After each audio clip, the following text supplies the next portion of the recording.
Hey there, this is Amelia here. Welcome to Amelia's crossdressing story. Today we are going to share a story called Never Wanted to Be a Girl Part 2 by Teddy. For more interesting and exclusive stories, please subscribe to my channel and support me at Patreon. I nodded, between bites. And then another year and more surgery, like how are you going to survive that long? Tia gave him a shut up look. I shook my head and looked at the pizza. I haven't tried to face it. I don't know how I'll manage, but Tia here. I hugged her, says I'll survive or she'll kill me. She kissed me, and a bunch of the kids made disgusting noises. Besides, it's not like I can run away. That got me groans and raspberries.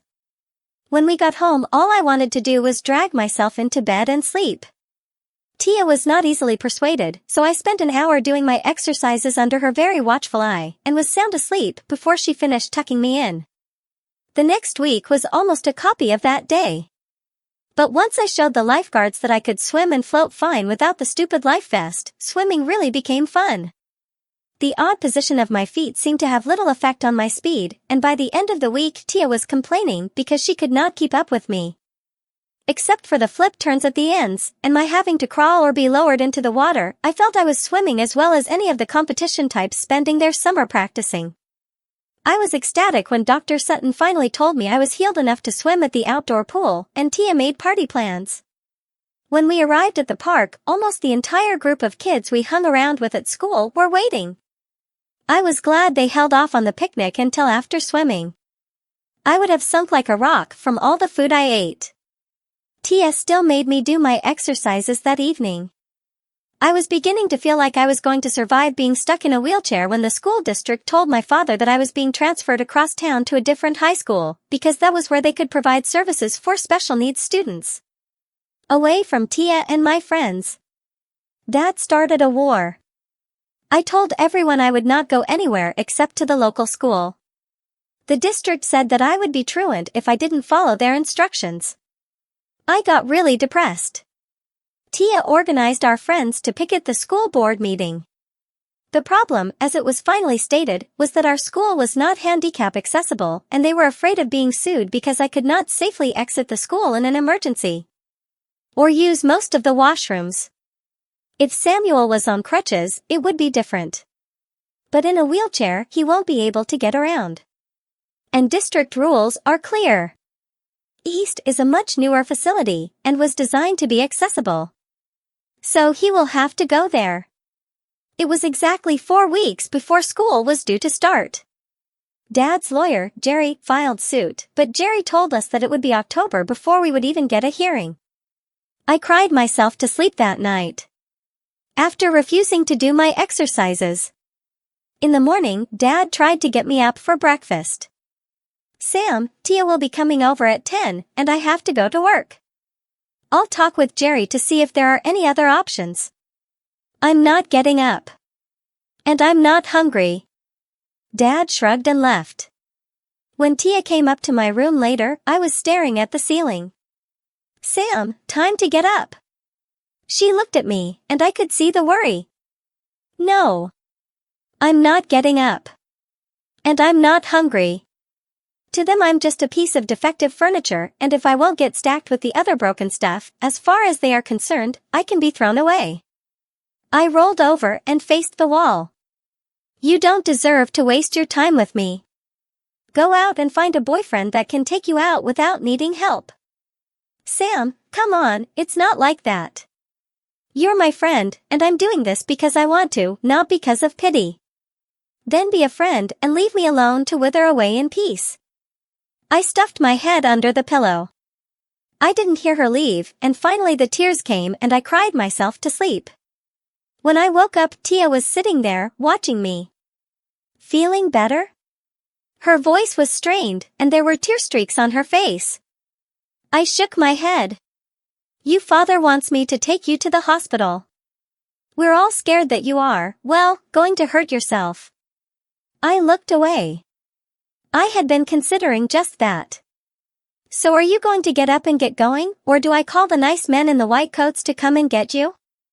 They wouldn't want me. She gave me a raspberry. But I'm not cut out to go on a hunger strike. So for the moment, you win. Feed me. She laughed and helped me get dressed. Hey, I wanted food, not clothes. I'm taking you out for lunch. At a real restaurant. And then I'm taking you shopping. You can't go to school looking like a beach party reject. What's wrong with shorts and an old t-shirt? A lot if you don't want to freeze when it starts getting cooler. So quit complaining and let's go. I'm starved. Lunch was at an Italian restaurant that we could never have afforded if it wasn't on the insurance company. Tia made me stop before I burst, pointing out that she was planning on my trying on clothes and didn't want to be embarrassed when I detonated and sprayed processed lasagna all over. I got the hint. As we were leaving, I heard someone shout, "Hey T, long time, no hugs." I spun my chair around to watch Tia launch herself into the arms of, well, someone. She looked like a cross between a hardcore biker and a tattoo parlor. But whoever she was someone Tia knew well and was very glad to see. When they finally pried themselves apart, Tia introduced her big friend. Sam, meet Jodie, my former best older adopted stepsister. Jodie, meet Sam, my best friend and traveling companion. We shook hands. I immediately decided that arm wrestling her would be suicide. Sam and I are headed clothes shopping. Are you going to be in town for a while? Jodie nodded. Got a job, at least for a while, where they're building the new addition to Westfield's mall. Should keep me here for a year or so. She looked skeptically at me. Like that pushcart of hers is kinda skimpy for the two of you. How are you getting where you are headed? Tia explained our contract with the cab company. Heck, I'm headed that way, and she's small enough to fit in my truck between us. I can put her chair in the back. We both stared at her. Jodie, I hate to break this to you. But Sam is short for Samuel. As in boy. Jodie looked at me and turned red beneath her over-decorated tan. Sorry about that. It's just that, well. Tia looked like she was about to run away. See, last time I saw Tishi, well, preferred girls, and since you look pretty damn good. I stared at Tia, who was a rather strange shade of pink. Sam, It was so off the wall it hit a nerve, and I started to laugh. A real, honest, let-it-out laugh. Something I had not done in quite a while. By the time I got my composure back, Tia and Jodie were stuffing me into a huge pickup truck. With my chair bouncing around in the bed, we headed across town as Tia explained what had happened to me. And that I often was made fun of because we looked so much alike. Instead of the mall where I thought we were headed, we pulled off into a parking lot, and Jodie turned off the ignition. Sam, you mean the only reason you are still in that chair is because your feet are stuck like that? Tia and I stared at her. Sam can't walk on his toes, and they can't fit him with even special shoes until his tendons are lots longer. Wanna bet? We stared at her. T, really, sometimes you worry me. Let's detour and get Sammy here on her feet. She refused to elaborate, and I wondered why she still used the feminine pronoun when addressing me. When we were back on the road, I saw we headed off towards the seedier side of town. Hickey's is a really great place to shop, just don't go there after dark. Tia gasped, and I gave her a puzzled look.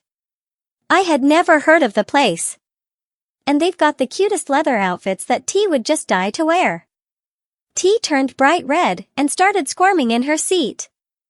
And nibbling on my ear. Now I was getting really curious. There was a large thump as we drove over a curb and up to a parking place in front of what looked like an adult bookstore. Don't mind the signs about under 18 not allowed. We're all 18, right? As they unloaded my chair, I pictured myself in handcuffs on the evening news. After gently seating me, they rolled me inside. On one side was an adult bookstore. The other looked like a boutique. If everything you wore was either leather or rubber. When I spied the collection of chains and restraints, I added steel to the list. I was getting nervous, but Tia seemed, well, almost entranced by the strange apparel. I tried to will myself back towards the door when I saw her pick up a leather and metal collar and try it on. Jodie quickly grabbed the handles of my wheelchair and, calling to Tia, propelled me towards the back of the store. Tia was still wearing the collar when we were approached by a big, muscular guy that looked like he belonged running a dungeon. "Jodie, T, long time no see." He easily picked both of them up, one in each arm, and gave them rib-crushing hugs. He put Jodie down but kept his grip on Tia. "I thought you had given up on the scene." He fondled the collar. "But damn, you look good like that." She smiled, and I almost swear she purred. He set Tia down and grabbed Jodie. "And you, I've missed your bad attitude for too long. And I owe you something from our last get-together." Jodie blanched and tried to break free, but in a blink he had her over his knee and was giving her a sound paddling. The louder she wailed, the more he smiled. I wondered what was happening to my peaceful existence. The spanking soon ended, and Jodie started doing a war dance trying to soothe her sore bottom. Tia and I hugged while Jodie recovered.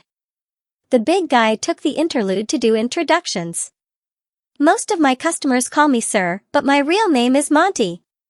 He smiled a gold and silver-toothed smile. "Jodie and I go way back. And I've known Tia since Jodie rescued her from a couple of street people when she was 10. I perked up rapidly. Tia had steadfastly refused to discuss her history, and I knew she was living in a foster home. "So I know Tia and Jodie, but you're a new girl around here. What brings you to my humble shop?" I started to mumble an answer when Tia drowned me out and gave him the whole ugly story. "So Jodie brought you to me." He looked at my chair. "And my feet." That's all for now. See you in the next video. For more interesting stories, please subscribe to our channel, and for exclusive content, please join us on Patreon. Link in the comment.